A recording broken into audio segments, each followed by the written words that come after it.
Bell के हवाले से भी out of my own experience cancel होने जा रही है। अब ये केस ना सिर्फ ट्रैक पे पर राइट ट्रैक पे आ गया है। 99%, 99.99% ये परमिशन मिलेगी एमएलओ की, क्योंकि उसके बगैर ये मैंडेटरी है ना, उसके साथ लागू है, लाजमी है। अगर कोई इस तरह की चीज हुई है रेप के हवाले से, तो वो आज भी प्रूव हो जाएगी, कल भी, बल्कि महीनों के बाद भी। देखिए, अब 3 महीने का एक पीरियड था जिसमें वो जी जी। बच्ची को अपने पास रखा हुआ है उन्होंने, टोपी पहन के तस्वीर लेकर 5 वक्त नमाज तो पढ़ नहीं रहे थे। वो जिस तरह की चीजें कर रहे थे वो सबको पता है, बिल्कुल। पब्लिक को पता है।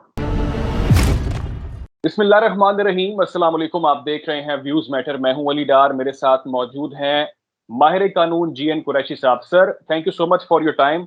आज की इस वीडियो में नाज़रीन हम ऑलवेज बात करेंगे, थैंक यू। आज की इस वीडियो में हम बात करेंगे state versus Zaheer Ahmed case के हवाले से। आज काफी सारी डेवलपमेंट्स देखने को मिली। सिंध हाई कोर्ट में मामला था और आज की अहम समाअत के हवाले से यकीनी तौर पर सर आपने जो सिंध हाई कोर्ट की जो ऑर्डर शीट आई है वो आपने देख ली होगी, जिसके अंदर जो जहीर की जानिब से दरख्वास्त आज दायर की गई थी, जिस पर आज हेयरिंग हुई, जिसमें कहा गया था कि इस मुकदमे को खारिज कर दिया जाए, जिसको अदालत ने मुस्तरद कर दिया और उसकी रीजनिंग भी सामने आ गई है।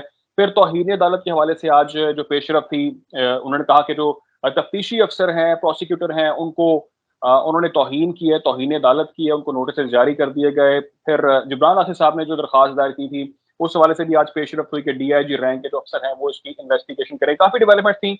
सर, आपने आज की तमाम ये चीजें देख ली, जो आज की खबरें थी इस केस के हवाले से। आप ये कहिएगा कि थोड़ी सी कंफ्यूजन है, वो ये है कि कानूनी तौर पर क्या हम कह सकते हैं कि मामला अब राइट ट्रैक पर चल रहा है और बहुत ही मुस्बत पेशरफ सामने आ रही हैं?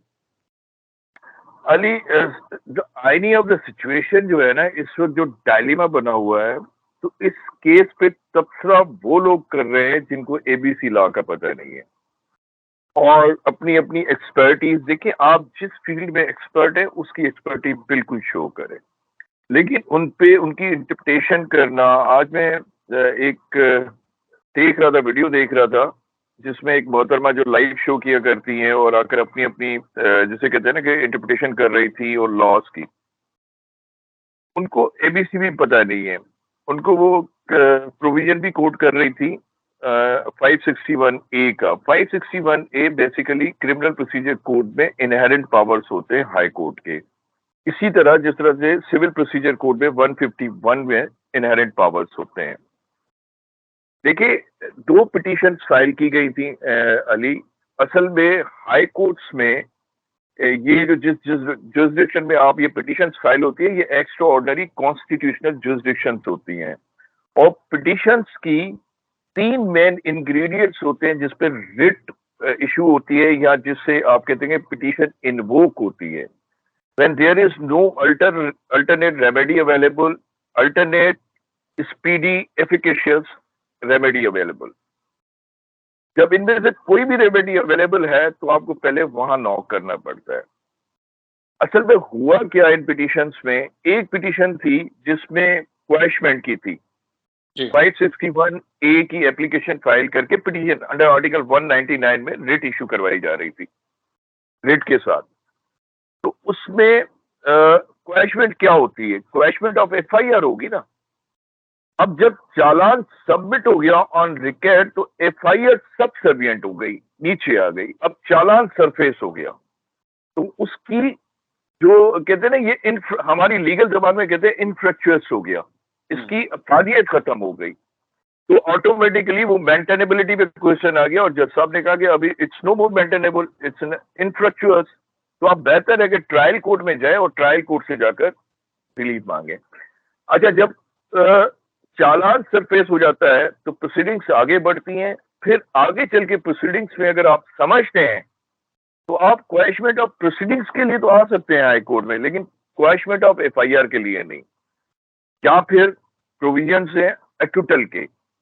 अगर मैजिस्ट्रेट ट्रायल है तो अपना क्या कहते हैं 249 ए, और अगर सेशन ट्रायल है तो 365 के की एप्लीकेशन फाइल करके, अगर आपके पास वो मटेरियल अवेलेबल है और एविडेंस है कि ये एक्यूटल का केस है, तो आप कर सकते हैं। तो इसमें तो कोई ऐसी चीज नहीं है। ना ही वो जो जिब्रान नासिर ने पिटीशन फाइल की थी कि चेंज ऑफ आईओ या इन्वेस्टिगेशन में हाई पावर्ड इन्वेस्टिगेशन की जाए और ऊपर से उसकी जैसे सुपरविजन होनी चाहिए डीआईजी लेवल पे। तो जब इन्वेस्टिगेशन ने अपना चालान जमा करवा दिया, जब चालान जमा करवाने के बाद इन्वेस्टिगेटिंग ऑफिसर का रोल तकरीबन खत्म हो जाता है अनटिल अनलेस कोई नया एविडेंस आए और उसके बाद उसको इन्वेस्टिगेट किया जाए। अब तो मैटर कोर्ट में चलेगा और मैटर को चलाएंगे प्रोसिक्यूटर चलाएंगे, कंप्लेनेंट के वकील चलाएंगे और डिफेंस लॉयर चलाएंगे। तो इन्वेस्टिगेशन का जो रोल था वो तकरीबन खत्म हो चुका है चालान जमा होने के बाद। जी ठीक है। अच्छा सर, ये बताइएगा कि जो तफ्तीशी अफसर को उनके जो हेड करने के हवाले से बात कर रहे थे जिब्रान नासिर साहब, वो क्यों इतनी इंपॉर्टेंट थी इस केस के अंदर? क्यों वो चाह रहे थे कि इसको डीआईजी लेवल के रैंक के जो अफसर हैं वो इसकी तफ्तीश करें? देखिए, ये अपेरेंटली हम सब देख रहे थे कि जिस तरह से इन्वेस्टिगेशन हो रही थी, जिस तरह से आईओ चेंज हो रहे थे और इन्फ्लुएंस क्रिएट किया जा रहा था, प्रेशर बिल्ड किया जा रहा था उस पूरी इन्वेस्टिगेशन। देखिए, इन्वेस्टिगेशन अगर शफाफ नहीं होगी ना, आपका केस सही तरीके से आगे नहीं चलेगा। पूरा का पूरा आपका जो अब केस चलेगा वो बेस करता है आपके इन्वेस्टिगेशन पे, और उसी इन्वेस्टिगेशन की बुनियाद पे आर्ग्यूमेंट्स होंगे, एविडेंस होगा, क्रॉस एग्जामिनेशन होगा। 161 में उन्होंने बयाना जमा, पुलिस ने स्टेटमेंट दी हुई होती है। 164 की स्टेटमेंट, खैर ये तो अलग एक इशू है, 164 की स्टेटमेंट जो होती है वो मैजिस्ट्रेट के सामने होती है। लेकिन ये जितने भी एविडेंसेस कलेक्ट हुए हैं उसके बेसिस पे और चालान के बेस पे ये केस आगे बढ़ेगा। उस वक्त ये सिचुएशन थी अली, ये सिचुएशन आया डेलिबरेटली ये बनाई गई थी, या कोई प्रेशर वाकई बिल्ड हो रहा था, या टेम्पटेशन थी। लेकिन ये सिचुएशन थी जिससे ये कहा गया कि भाई इस पे हाई पावर्ड या सुपरविजन के लिए कम से कम डीआईजी। ये मेरे ख्याल से अली हमने पहले भी वीलॉग में ये बात की थी इससे पहले कि इसके ऊपर कोई ना कोई सुपरविजन जरूर होनी चाहिए। ठीक है। तो अच्छा सर, बिल्कुल राइट था। लेकिन अब अली क्योंकि चालान जमा हो गया है, इन्वेस्टिगेशन का रोल जो है वो तकरीबन मिनिमाइज हो गया वो है। रोल पीछे रह गया। अच्छा, मुझे ये बताइएगा सर कि जो 164 के बयान के हवाले से भी आज जो एक दरखास्त थी और कहा गया कि तौहीन अदालत की गई है तफ्तीशी अफसर की जानिब से, प्रोसिक्यूटर की जानिब से, क्योंकि कमसिन बच्ची ने अपना 164 का बयान दे दिया और हमारे हक में है वो बयान। अब नोटिस जारी किए गए उनको, उसके बाद प्रोसेस क्या होगा? देखिए, ये तो कंटेम्प्ट की एप्लीकेशन फाइल की है और इसमें मेरे ख्याल से प्रोसिक्यूटर जनरल को भी कंटेम्प्ट किया गया है। जी जी जी, प्रोसिक्यूटर जनरल, जी जी, प्रोसिक्यूटर जनरल सिंध के हैं Syed Faiz Hussain Shah, such a decent and upright person. और देखिए, इसमें 164 का बयान जो वो कह रहे हैं कि दिया गया है, उस पर तो बहुत बड़ा क्वेश्चन मार्क है। हमने लास्ट टाइम भी डिस्कस किया था कि बच्ची की मैजिस्ट्रेट के पास जो फाइनल स्टेटमेंट है, लास्ट स्टेटमेंट में, उसमें क्लियर कट ये बच्ची कह रही है कि मेरे ताल्लुकात जो है ज़हीर के साथ सही नहीं है और मुझे इसीलिए दारुल अमान में भेजा जाए। तो वो स्टेटमेंट ऑन रिकॉर्ड है, तो वो फेवर में किस तरह से हो गई? अगर आप कह रहे हो कि 164, देखिए 164 की स्टेटमेंट बच्ची को गलत बयानी की बुनियाद पे दिलवाई गई थी पहले, जब आपको याद होगा। हम अब देखते हैं कि फाइनल स्टेटमेंट बच्ची की कहाँ है। वो भी मैजिस्ट्रेट के सामने है, किसी पुलिस के सामने नहीं है, किसी दूसरी अथॉरिटी के पास नहीं है, सबऑर्डिनेट अथॉरिटीज के पास नहीं है, कोर्ट में है और मैजिस्ट्रेट के सामने है, जिसमें उसने क्लियर कहा है कि मेरे ताल्लुकात जो है ज़हीर के साथ सही नहीं है, तो मैं दारुल अमान में जाना चाह रही, दारुल अमान जाना चाहती हूँ। अच्छा सर, ये कहिएगा अच्छा कुरैशी साहब, कल क्योंकि बड़ा अहम दिन है, कल जो तिब्बी मुआयना है एमएलओ के हवाले से समाअत होनी है, क्योंकि इस केस की जो समाअत है वो 22 अगस्त को होनी है। उससे पहले कल एमएलओ की भी हियरिंग होनी है। क्या समझते हैं आप, क्या कल परमिशन मिल जाएगी अदालत की जानिब से कमसिन बच्ची का तिब्बी मुआयना करवाने के लिए? अली, अब तो मैंडेटरी हो गया है, अब तो लाजमी हो गया है, क्योंकि आपने देखा कि 375 सब सेक्शन 5 जी। अच्छा, इसमें मैं एक चीज देख रहा था, चालान में तो थोड़ी गलती हो गई, टाइपोलॉजिकल मिस्टेक हो सकती है। 375 सब सेक्शन 6 लिखा गया, सब सेक्शन 6 तो है भी नहीं, सब सेक्शन 5 है बेसिकली ये। उसके बाद जब आप रेप का प्रोविजन लगा रहे हो तो उसको प्रूव कैसे करोगे? और दूसरी तरफ से जो बातें आ रही हैं अली कि मुख्तलिफ किस्म की टाइम की, इतने टाइम के बाद डीएनए कैसे होगा, और ये सब चीजें हो जाती हैं। We are living in the 21st century, gone are the days कि हम वो पहले, ये एंटी डिलीवियन थॉट है कि ये नहीं हो सकते, ये बिल्कुल हो सकते हैं, आज भी प्रूव हो सकते हैं। और सिर्फ स्वाब की बात नहीं होती है, उसमें और भी एलिमेंट्स होते हैं, डॉक्टर्स बेहतर जानते हैं टेक्निकली। वो अगर कोई इस तरह की चीज हुई है रेप के हवाले से, तो वो आज भी प्रूव हो जाएगी, कल भी, बल्कि महीनों के बाद भी प्रूव हो सकती है। तो उसमें कोई अच्छा, अब ये मैंडेटरी कुरैशी हो गया साहब, है, अली ये मैंडेटरी हो गया है। जी, कुरैशी साहब, आपका कहना ये है कि अगर तिब्बी मुआयना अब भी होगा कमसिन बच्ची का, तो उसके अंदर जो चीजें अगर आराम साथ से हुई हैं वो प्रूव हो सामने जाएगा आ जाएंगी, वो सामने आ जाएंगी, उसका बिल्कुल ठीक एविडेंस। है। देखें, सिर्फ अली अली जी हम इस वक्त मीडिया पे बैठे हुए हैं, फैमिलीज भी देख रही हैं इस चीज को, लेकिन ये चीजें डिस्कस हो रही हैं।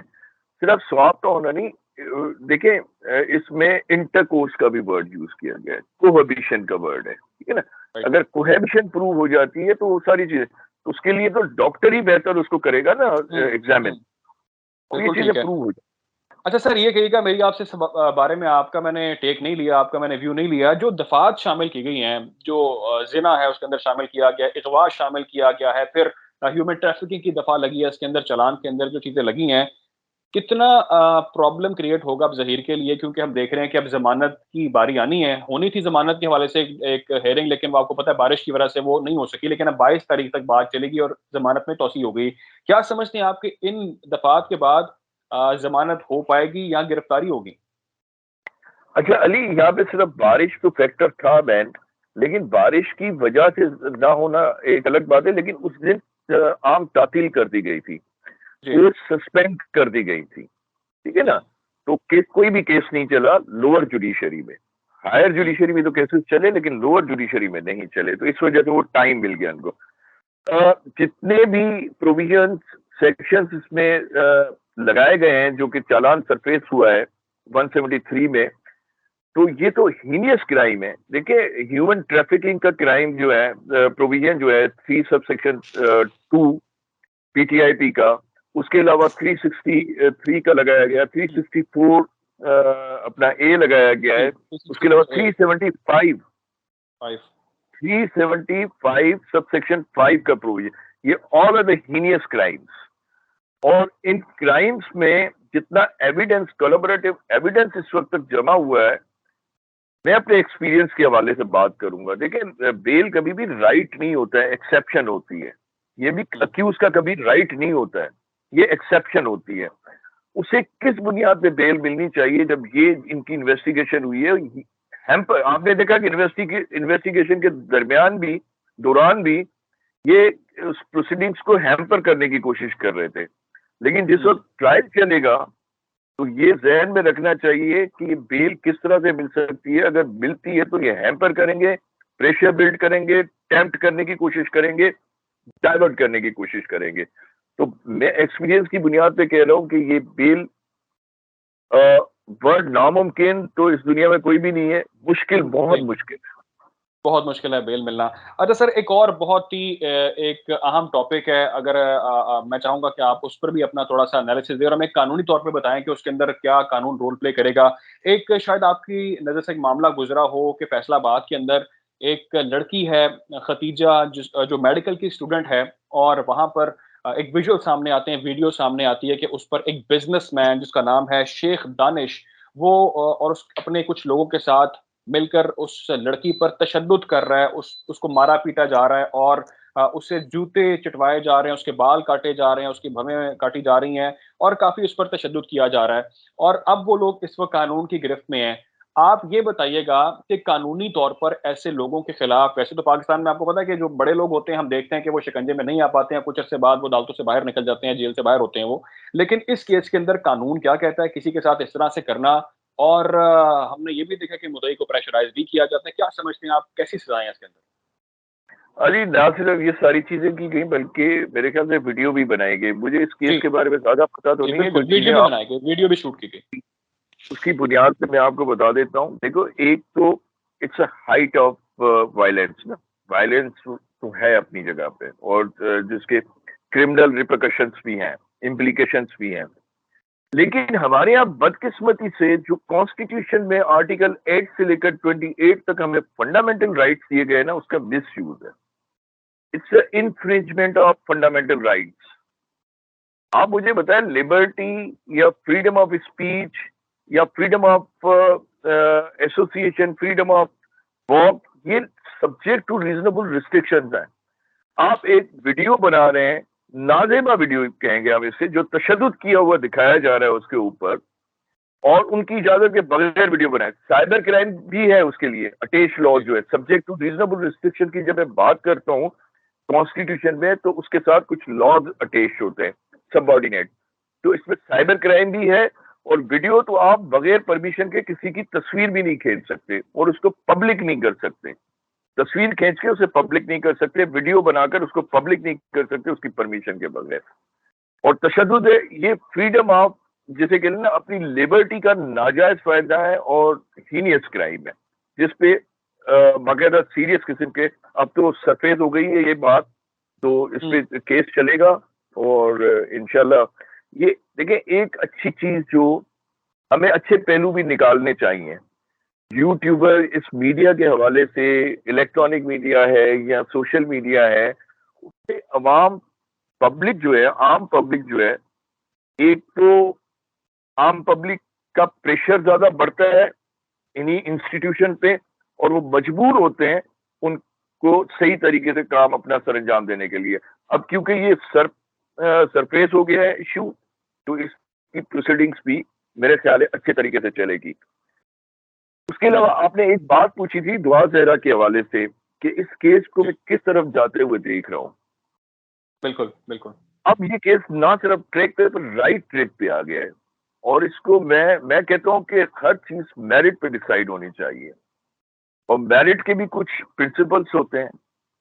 अब मेरिट कोई हवा में आई हुई चीज तो नहीं होती है ना, मेरिट क्रिएट की जाती है, और उसके लिए जाहिर सी बात है इन्वेस्टिगेशन भी प्रॉपर होनी चाहिए, आर्ग्यूमेंट्स भी प्रॉपर होने चाहिए, एविडेंस भी प्रॉपर होना चाहिए, फिर मेरिट क्रिएट होगी। ताकि मेरिट है कोई खिला में से आई हुई चीज तो नहीं है ना। जी बिल्कुल बिल्कुल ठीक है। अब देखना ये है कि कल अदालत की जानिब से कमसिन बच्ची के तिब्बी मुआयने की इजाजत दी जाती है या नहीं दी जाती, और 22 अगस्त को take my word Ali, take my word, जो श्योर सिचुएशन इस वक्त है, करंट सिचुएशन है, और जो सेक्शंस उसमें लगाए गए हैं चालान में, ये मिलेगी 99%, 99.99% ये परमिशन मिलेगी एमएलओ की, क्योंकि उसके बगैर ये मैंडेटरी है ना, उसके साथ लागू है, लाजमी है। 99.99% परमिशन मिलेगी एमएलओ की, और उसके बाद उस एमएलओ में क्या आएगा उसकी प्रोडिक्शन तो हम अभी शायद नहीं कर सकते। देखिए, अब 3 महीने का एक पीरियड था जिसमें वो बच्ची को अपने पास रखा हुआ है उन्होंने। Right sir. अब वो 5 टोपी पहन के तस्वीर लेकर 5 वक्त नमाज तो पढ़ नहीं रहे थे, वो जिस तरह की चीजें कर रहे थे वो सबको पता है, पब्लिक को पता है, और उनका इंटेंशन क्या था।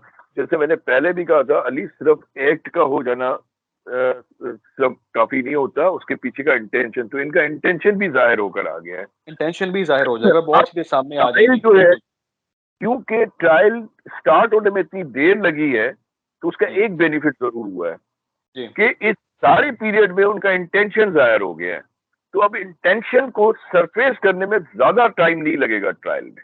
जी बिल्कुल ठीक है। कल का दिन बहुत अहम है, एमएलओ के हवाले से कल फैसला हो जाएगा। उसके बाद 22 अगस्त ये देखना है कि बेल होती है या नहीं होती। दूसरी जानिब दूसरे केस के हवाले से आपने कहा कि किसी की तस्वीर खींचना भी बहुत बड़ा क्राइम है, गलत है परमिशन के बगैर, तो उस पर भी आप समझते हैं कि अगर कानून पब्लिक करना, पब्लिक करना, बिल्कुल परमिशन के बगैर पब्लिक करना, वेरी राइट। बहुत अहम मामला पर आपने अपना व्यू दिया, बहुत शुक्रिया जी। बेल के हवाले से भी मैं कोई नजूमी तो नहीं हूँ, प्रेडिक्शन तो नहीं करूंगा। Again out of my own experience cancel होने जा रही है, बेल कैंसिल होने जा रही है और एमएलओ होने जा रहा है। मुस्बत खबरें हैं मुदई फैमिली के लिए, और देखना यह है कि कानून इस पर अब क्या करेगा। बहुत शुक्रिया जीन कुरैशी साहब आपके वक्त के लिए। अपना ख्याल रखें आप लोग, दुआ में याद रखें। अल्लाह हाफ़िज़।